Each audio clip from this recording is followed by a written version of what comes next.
Halo pemirsa, apa kabar? Senang sekali saya Raden Mardias dapat kembali menemani Anda dalam sebuah program talkshow yang syarat informasi inspiratif untuk Anda dan juga keluarga. Inilah Bincang Sehati.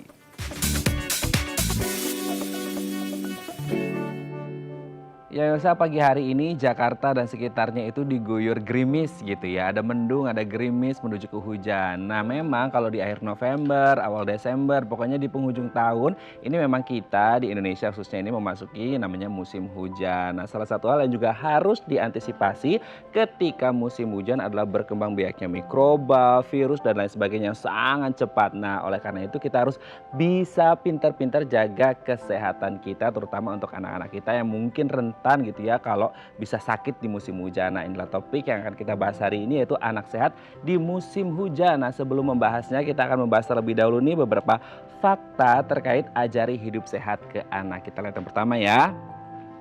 Anak adalah peniru ulung. Nah, sering kita mendengar istilah bahwasanya orang tua adalah role model gitu ya bagi anak-anaknya. Jadi apa yang dilakukan oleh orang tua itu biasanya juga dilakukan oleh anak-anaknya. Jadi kita tahu nih anak-anak ini adalah peniru ulung. Jadi ini menjadi PR dan tugas bagi orang tua untuk memberikan contoh yang baik ke anak supaya apa yang ditiru oleh anak ini adalah hal-hal yang baik gitu ya. Ini PR banget nih untuk orang tua. Kita lanjut yang kedua. Libatkan anak pilih makanan. Nah sekarang ini kan banyak banget gitu ya, apalagi kalau di kota-kota besar seperti Jakarta gitu, anak-anak udah mulai bisa milih makanan sendiri. Nah biasanya mereka milih sesuai keinginan mereka dan rata-rata adalah junk food ya, makanan-makanan tidak sehat seperti itu. Jadi kita sebagai orang tua ini harus turun tangan ikut memilih makanan beserta anak-anak untuk ngasih tahu, oh deh kalau yang ini makanannya nggak sehat, kalau yang ini sehat, seperti itu. Jadi libatkan anak untuk memilih makanan apa yang akan mereka makan dan sambil jelaskan juga ini makanannya sehat atau enggak gitu ya. Kita lanjut ke yang ketiga. Respons pertanyaan kritis anak. Nah seringkali gitu ya anak-anak ini, apalagi anak-anak zaman now ini rata-rata pada kritis gitu ya. Nah kalau ada anak bertanya seputar kesehatan, jangan nggak dijawab, tetap dijawab. Kalaupun akhirnya kita nggak tahu jawabannya, bilang aja, bentar ya dek, mama cari tahu dulu jawabannya, seperti itu. Kita mungkin bisa googling untuk mencari jawaban dari pertanyaan yang mungkin dilontarkan oleh anak-anak kita, supaya juga mereka paham dan dapat pengetahuan tentang kesehatan, terutama dalam hal memilih makanan gitu ya. Kita lanjut ke yang selanjutnya.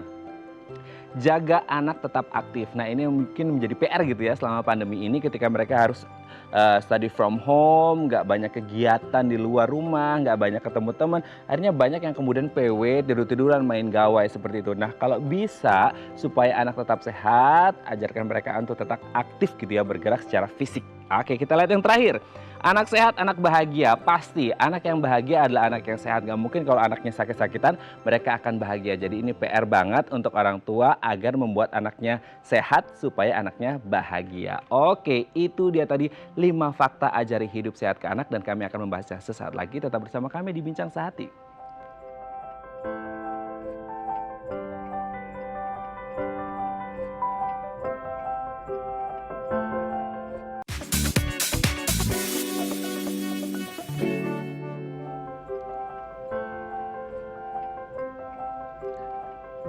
Baik, karena masih bersama kami di Bincang Sehati. Tadi di segmen sebelumnya kita sudah membahas beberapa fakta tentang mengajari hidup sehat ke anak. Nah untuk membahasnya telah tersambung bersama kami di sambungan Zoom dengan Miss Erika Kamaria Yamin, MPASI Psikolog, psikolog dari Ide Plus Growing Center. Selamat pagi Miss Erika, apa kabar? Selamat pagi Mas Raden, kabar saya baik. Kabarnya baik ya Miss. Oke, Miss, hari ini kita akan membahas bagaimana kemudian kita mencoba untuk mengajari hidup sehat ke anak seperti itu. Apalagi sekarang kan udah Ya. mau akhir tahun nih gitu ya, udah musim hujan gitu kan. Nah biasanya kalau musim hujan anak-anak ini kan rentan terkena penyakit. Nah harapan kita kan tetap Ya, sehat. Nah ini menjadi salah satu hal yang mungkin menjadi PR orang tua nih untuk kemudian ngajarin anak ini tentang hidup sehat. Nah, seberapa berat dan besarnya tanggung jawab orang tua, kita bahas satu-satu ya. Yang pertama adalah anak Oke. adalah peniru ulung. Nah, orang tua ini kan katanya harus jadi role model karena harus ditiru oleh anak. Ya. Bener nggak nih kalau sebenarnya anak ini adalah peniru ulung? Iya. Nah, ini benar banget Mas Raden. Jadi anak melihat, anak meniru. Jadi di sini tindakan orang tua yang akan lebih banyak diikutin oleh anak dibandingkan dengan perkataannya. Jadi misalnya kalau orang tua bilang, jangan banyak makan manis-manis. Tapi kalau di rumah yang anak lihat yang tersedia tuh ciki atau permen. Terus habis itu ngelihat orang tuanya juga sering ngemil gitu. Anak kan mikir katanya nggak boleh. Tapi kok ada, tapi kok tuanya makan kayak gitu ya. Jadi itulah yang akan diikutin sama anak nantinya gitu. Jadi kalau misalnya kita sebagai orang tua ingin anak punya kebiasaan makan sehat, nah pastikan kita sendiri itu sebagai orang tua juga sudah punya kebiasaan makan sehat yang baik gitu. Oke, berarti ini menjadi PR banget bagi orang tua untuk menjadi contoh gitu ya Miss ya, untuk kemudian mereka harus bergerak dulu, berubah dulu gitu ya. Ini nggak mungkin bisa anak berubah kalau orang tuanya nggak berubah, betul gitu nggak sih Miss? Betul banget, dan kita sediakannya makanan yang sehat. Kalau misalnya nggak pengen anak kebanyakan makan junk food, ya jangan disediakan kayak gitu. Dalam tanda kutip stimulusnya jangan ada gitu. Oke, jangan ada stimulus gitu ya untuk kemudian mengajari Iya, hal-hal yang tidak sehat. Kalau mau ngajarin anaknya jangan makan junk food ya jangan order junk food juga gitu ya. iya Oke. bener banget Mas. Oke, kita lanjut selanjutnya nih, Miss. Libatkan anak pilih makanan. Nah, biasanya kan kalau anak-anak, apalagi anak-anak di kota besar kayak Jakarta ya, kayaknya ini tanpa perlu orang tua pun kayaknya anak-anak bisa langsung order makanan online kan gitu. Jadi dan Iya rata-rata yang iya mereka iya. pesan pasti yang junk food seperti itu. Nah, kemudian ini ternyata harus ada keterlibatan gitu ya antara orang tua dan anak untuk diskusi bareng untuk milih makanan mana nih, Dek, yang sehat untuk dikonsumsi gitu, betul nggak, Mhm. Miss? Iya, jadi kalau melibatkan anak untuk pilih makanan ini kita lihat juga dari tingkat usia anak. Kalau Hmm. misalnya kayak anak saya ini kan baru 14 bulan pertama kali belajar makan, baru awal empati kayak gitu. Nah, tentu kalau anak usia dini seperti itu, kita yang memilihkan. Mhm. Nah, kita dari awal juga sudah menyusun menu dengan gizi seimbang kayak gitu. Sambil anak makan, kita perkenalkan gitu ya, ini nasi, ini sayur, ini daging gitu. Semuanya sehat, semuanya enak, semuanya bergizi. Jadi sejak kecil ini anak ditanamkan kalau makanan bergizi itu tuh enak kayak gitu. Jadi anak punya pemahaman, oh makanan sehat itu tuh enak gitu. Jadi ya dia makan juga doyan juga happy gitu. Nah ketika anak udah lebih besar, bisa tuh kita ikut libatkan bersama-sama untuk susun menu makanan gitu. Jadi oke, hari ini mau makan apa nih, Senin kita susun yuk, Senin apa, Selasa apa gitu ya. Nah, harapannya kan dengan anak sudah punya pemahaman makanan sehat itu enak, nah dia juga menyusun makanannya tuh dengan menu-menu yang gizi seimbang seperti itu. Dan anak juga akan happy karena oh aku pendapatnya didengarkan loh, aku juga dilibatkan loh. Jadi ketika makan lebih semangat kayak gitu, nggak ada lagi drama-drama nanti anak BTM gitu. Itu akan Oke, berarti ini ada hmm, kaitannya dengan menciptakan atau meng-create habit nggak sih, Miss, ke anak? Maksudnya iya, apapun habitnya ya, maksudnya kayak mungkin salah satunya di sini adalah menciptakan pola makan yang sehat gitu. Tapi kalau ya betul katakan banget. secara umum, ini menjadi satu hal positif yang bisa diajarkan oleh orang tua untuk menciptakan habit positif ke anak, betul nggak? Iya, betul banget. Jadi sejak kecil memang sudah ditanamkan, sudah dikenalkan. Jadi persepsi anak tuh dari awal sudah benar kayak gitu. Jadi memang ini menjadi PR juga untuk menciptakan habit yang positif gitu ya. Oke, kita lanjut selanjutnya.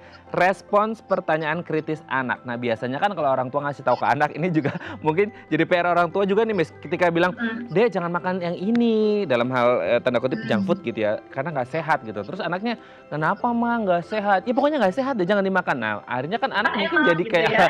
penasaran gitu kan. Jadi akhirnya malah mengonsumsi Heeh. makanan itu. Nah, kalau ada anak yang bertanya kritis gitu ya, kali mungkin kalaupun akhirnya orang tua nggak ngerti, harus cari tahu dulu untuk ngasih jawaban ke anak gitu ya, Miss, ya? Oke, jadi anak tuh kalau nanya macam-macam itu wajar banget. "Oh, aku harus makan ini. Emang kenapa begini, kenapa begitu?" Gitu. Karena namanya juga anak-anak, pengetahuan dan pemahaman mereka ini tuh masih terbatas dan masih minim banget. Jadi di sini kuncinya adalah ya benar orang tua sabar, orang tua coba menjelaskan. Nah, tadi kan pertanyaannya, kalau orang tua nggak tahu gimana? Kan orang tua bukan ahli gizi, orang tua bukan dokter anak gitu ya, kewalahan gitu kan. Pertanyaannya banyak banget berenteng. Orang tua lagi sibuk, anak nanya terus. Nah, jadi di sini strateginya adalah kita berikan respon, tapi nggak serta-merta harus menjawab pertanyaan si anak kayak gitu.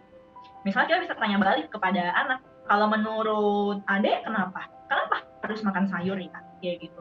Kenapa nggak boleh makan ciki ya? Kayak gitu. Jadi kita bisa tahu isi pikiran anak tuh apa kayak gitu. Nah, kita kan kalau tahu isi pikiran dia, kita bisa bantu luruskan kalau ada yang nggak sesuai.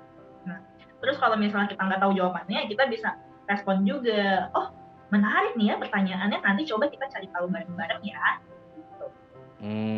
Oke, kalaupun ini cara cara ngelesnya orang tua ketika nggak ngerti, libatkan anak Iya, untuk cari tahu gitu, dan kayaknya sekarang anak-anak ya usia sekolah SD pun kayaknya sekarang karena udah sering megang gawai gitu, jadi rata-rata iya, mereka kayaknya udah mulai pinter-pinter untuk, bisa tahu ini makanan sehat atau enggak gitu. Jadi mungkin bisa digali iya, juga gitu. Jadi anak-anak betul, nanti betul. browsing-nya, googling-nya sesuatu yang positif juga gitu ya, Miss, ya. Oke, kita Iya, lanjut. heeh. Jaga anak tetap aktif. Nah, ini menjadi PR juga selama pandemi ketika mereka nggak pergi ke sekolah secara fisik gitu ya, tapi mereka harus study from home. Nah, anak-anak kadang-kadang udah Mhm, PW nih, posisi wenak di rumah gitu ya, udah nggak bergerak, nggak mhm. olahraga, udah makanannya junk food. Nah, harus menjadi PR untuk membuat anak ini tetap aktif bergerak secara fisik gitu ya. Kalau Iya. anaknya aktif juga bisa bikin mereka sehat gitu ya, Miss, ya? Iya, betul banget. Karena dari yang saya baca dari IDAI gitu ya, Ikatan Dokter Anak Indonesia, bahwa anak usia 2 tahun atau lebih, minimal itu harus ada aktivitas fisik 60 menit, sehari atau Hmm. 1 jam sehari itu minimal ya, dengan kegiatan yang menyenangkan atau bervariasi.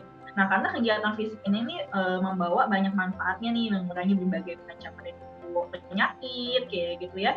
Dengan anak banyak aktivitas fisik sebenarnya keterampilan gerak, interaksinya dia, sama perkembangan otaknya tuh juga terasah ketika dia bermain gitu ya. Dan katanya sih berdasarkan penelitian ya, anak yang dia aktif itu dia juga bisa belajar dengan lebih efektif dan pola tidurnya juga akan lebih baik. Karena kemarin saya dapat laporan dari orang tua ada yang kok anaknya tiba-tiba jadi insomnia selama di rumah ini. Nah mungkin itu karena kegiatan fisiknya itu jadi berkurang nih selama di rumah aja. Jadi kita bisa coba mengusahakan kegiatan fisik anak tetap aktif walau selama pandemi ini. Tentunya juga tetap menerapkan protokol kesehatan ya. Misalnya kayak ya udah kita nyalain video nih, cari di YouTube gitu kan. Terus kita gerak-gerak bareng kayak Hmm. gitu. Atau mungkin misalnya kalau rumahnya di kompleks kan bisa jalan keliling kompleks sambil pakai masker gitu ya atau naik sepeda. Jadi paling nggak tuh anak perlu tetap aktif kayak gitu karena dengan dia juga terbiasa aktivitas fisik sejak dini,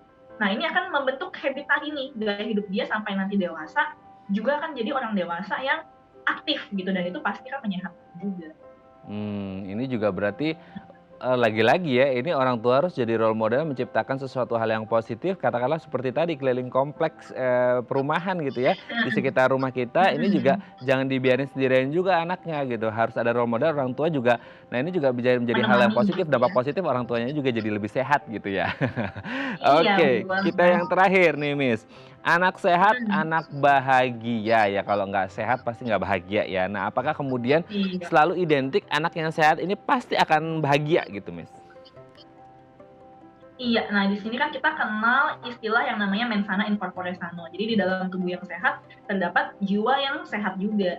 Jadi kita coba bayangin deh kalau misalnya kita lagi sakit nih gitu, apa yang dirasakan pastinya nggak nyaman kan, badannya nggak enak, bawaannya tuh jadi bete, jadi uring-uringan gitu. Apalagi anak-anak dengan pengolahan emosi mereka yang juga masih terbatas gitu. Jadi ketika badannya lagi nggak enak gitu ya, mungkin pilek-pilek, flu-flu, kayak gitu ya, perutnya nggak enak, pasti bawaannya kan cranky, Mmm. gitu.